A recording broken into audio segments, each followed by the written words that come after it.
Ukraine में फंसे भारतीय छात्रों की दिल दहला देने वाली तस्वीर सामने आई है। यहाँ उन्हें खाने के बाद पानी भी नसीब नहीं हो रहा था।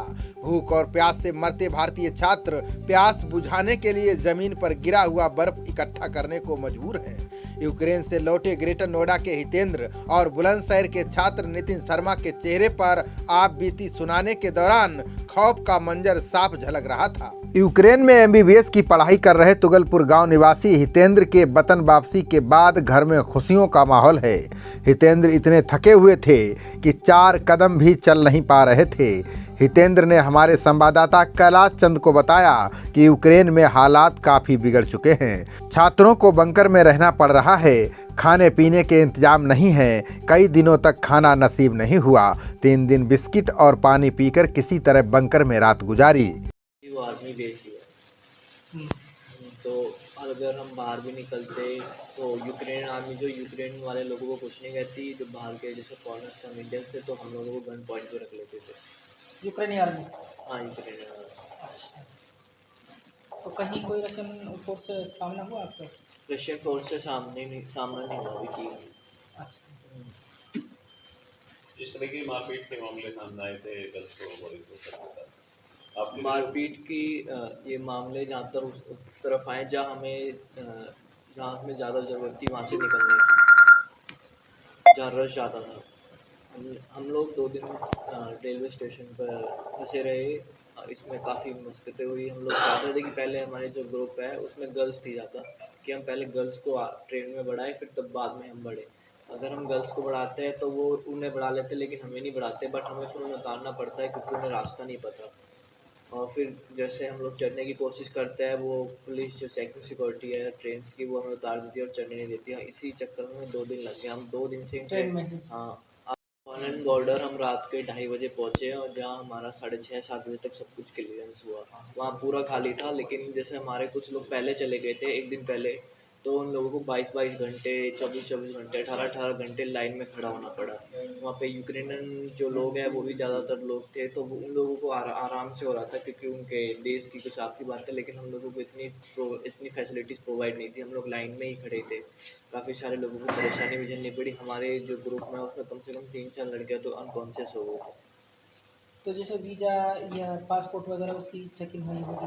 हाँ, बॉर्डर वीज़ा की हुई, पासपोर्ट की। तो उन लोगों पोलैंड को की? पोलैंड का वीज़ा मिला। अच्छा, पोलैंड का वीज़ा वहीं आपको हाँ, एरावेला में वीज़ा हुआ? हाँ जी, हाँ जी। तो उसके बाद भी फिर आपको यहाँ की वहाँ की जो पुलिस थी उसने आपको सपोर्ट किया, या आर्मी ने, या पोलैंड की आर्मी, या यूक्रेन की आर्मी करके? नहीं, हम लोग यहाँ इतने बजे पहुँचेंगे, वो लोग वहाँ खड़े थे।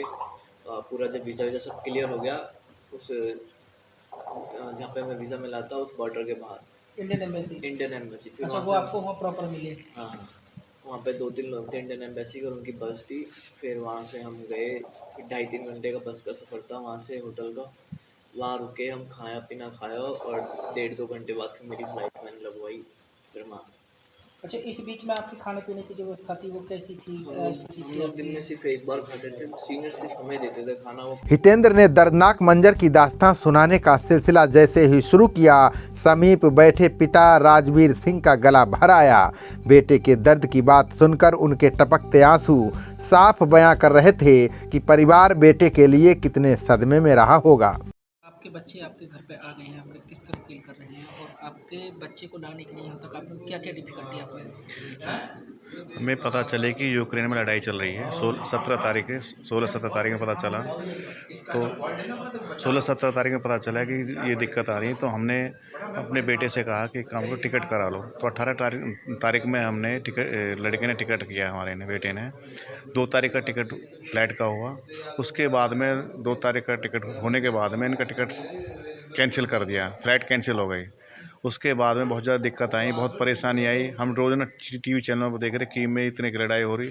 हमारा बेटा फिर भी कह रहा कीव से बहुत दूर लड़ाई चल रही है। अपनी बहुत मेहनत से हमें ये समझाया रखा कि हम कम से कम 350 किलोमीटर दूर से दूर लड़ाई चल रही है और हम बहुत सेफ हैं और कोई दिक्कत नहीं है। और हमारे कॉलेज वाले और एम्बेसी वाले हमें सपोर्ट कर रहे हैं कि आप इस कॉलेज के अंदर ही रहें। जब तक हम कोई वो नहीं दें, दिशा निर्देश नहीं दें, तब तक आपको यहाँ से निकलना नहीं है। आप बंकर में ही रहें। तब तक हमको निशा नहीं दें, तब तक निकलना नहीं। उसके बाद में जैसे हमसे बात कर दे कि हम कि कहते हैं पापा हम ठीक है, कोई दिक्कत नहीं है, लेकिन हम बार बार टीवी चैनलों में देख रहे हैं कीम में बहुत बुरे हालात चल रहे, और कीम में ही ये बच्चा फिर भी कह रहा है कि अभी दूर, हमसे बहुत दूर है, कोई दिक्कत नहीं है। और बार बार कभी फ़ोन मिल जाए, कभी नहीं मिलता, बहुत टेंशन हो रही थी। उसके बाद में हमने कहा कि कैसे, अब जो भी हमारे वीरेंद्र सिंह हैं एम्बेसी में बादलपुर के, वो हमारे रिश्तेदार मिलने वाले थे, हमने उनसे संपर्क किया, उन्होंने संपर्क करके हमसे बात करी। बात करने के बाद हमने अपने बेटे का नंबर दिया, तो उन्होंने उनसे संपर्क किया। उनके मिलने वाले यूक्रेन में थे एम्बेसी में, तो उन्होंने इनका सपोर्ट किया। उन्होंने कहा कि एक काम करिए, आप जो भी है जैसे भी है वहाँ से निकलिए किसी तरीक़ा से भी, यहाँ कोई दिक्कत नहीं, जो भी ट्रेन मिले, कोई बस मिले, गाड़ी मिले, टैक्सी मिले, यहाँ से निकल जाओ आप। तो उन्होंने जैसे जैसे बताया गया, तो वैसे वैसे निकल के भी स्टेशन पहुँचे। स्टेशन पर 2 दिन खड़े रहे वहाँ, सुबह से लेकर शाम तक। उसके बाद 10 बजे का, उसके बाद इन्होंने दूसरे ऑप्शन, हमने कहा कि बस का भी अपना रखना, तो इन्होंने बस भी की किराए के लिए। बस किराए का होने के बाद 9 बजे का बस का टाइम था। जब सुबह 9 बजे बस का टाइम था, बस वाले ने मना कर दिया कि हम नहीं जा पाएंगे, बहुत ख़तरा है। उसके बाद में ये ट्रेन भी कैंसिल हो गई 10 बजे की। ये बहुत ज़्यादा परेशान हो गए, हम भी बहुत परेशान हो गए। उन्होंने कहा कि पापा अब क्या करें, अब तो यहाँ कुछ भी नहीं है। हमने कहा कोई बात नहीं है, हम कोशिश कर रहे हैं। अब यहाँ पे जो भी बैठते थे कह रहे कि ऐसे निकल जाए, वैसे निकल जाए। हमने कहा फिर एक काम कर, जैसे भी जहाँ जैसे भी तुम्हें अच्छा लगे, अब वहाँ कोई वही नहीं, हम यहाँ से इतने दूर से क्या कर सकते हैं, जो तुम्हें अच्छा लगे वो अपने तरीक़ा से करिए। पूरे दिन बैठे रहे। अगले दिन 2 बजे 1:30 बजे करीब हमारी बात हुई इनसे, तो कहने लगे कि ट्रेन की अंदर से ट्रेन आएगी। जैसी ट्रेन इनकी आई, इनको पता नहीं कौन सी ट्रेन आई, तो ये 53 बच्चे थे हमारे साथ में, बच्चे के साथ में। तो ये कहने लगे पापा हम इनको छोड़ के नहीं जा सकते, सारे हम साथ चलेंगे। हमने कहा जैसे भी ट्रेन आए, सबसे ये कहो कि जहाँ भी जगह मिले घुस जाओ, अगर सारे एक इस चक्कर में रहोगे सारे के सारे रह जाओ। तो ये ट्रेन में बैठ के चले आए पोलैंड के लिए। बीच में जब ट्रेन में बैठ गए, उसके बाद में बीच में उसका स्टेशन था, वहाँ उतार दे गए। वहाँ से फिर इन्होंने बस करी। बस का किराया जो 1.5 लाख में था, फिर उसके बाद उन्होंने बढ़ा दिया 3.5 लाख रुपए के। ग्रुप के साथ में फिर पोलैंड बॉर्डर आए। पोलैंड बॉर्डर पे आके फिर जब पहुँच गए, हमें बहुत शांति मिली कि चलो अब ठीक ठाक है हमारा बच्चा। अगर वहाँ भी पहुँच गया पोलैंड में, हमें ये तो कम से कम 2 दिन में आएगा, 4 दिन में आएगा, 5 दिन सेफ तो है। और इतनी परिस्थिति ख़राब रही हमारी, सब लोग परेशान थे, मिलने वाले जुलने वाले रिश्तेदार। वहीं बुलंदशहर के शिकारपुर के रहने वाले नितिन शर्मा भी वतन वापस लौट आए हैं। नितिन के घर में खुशियों का माहौल है।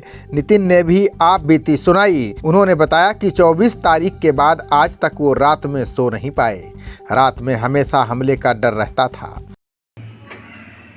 क्या नाम है आपका? नितिन शर्मा सर। अच्छा, आप कब गए थे यूक्रेन, और वहाँ के क्या मंजर थे? जिस तरह से रूस का और यूक्रेन का युद्ध छिड़ रहा है, उसको लेकर आप क्या? मैं यहाँ से 12 दिसंबर 2021 में गया था MBBS करने के लिए, और यहाँ यूक्रेन की हालत ज़्यादा गंभीर है, क्योंकि यूक्रेन और रशिया के बीच में वॉर चल रहा है, युद्ध चल रहा है, जिससे यूक्रेन का काफ़ी नुकसान हुआ है। और जो हमारा इंटरनेशनल एयरपोर्ट था यूक्रेन का कीव, वो बेकार कर दिया गया था लगभग 23 या 24 तारीख को। उसके बाद जितनी भी हमारी इंटरनेशनल फ़्लाइट थी सारी बंद कर दी गई हैं, और जिससे काफ़ी प्रॉब्लम हो रही है स्टूडेंट्स को।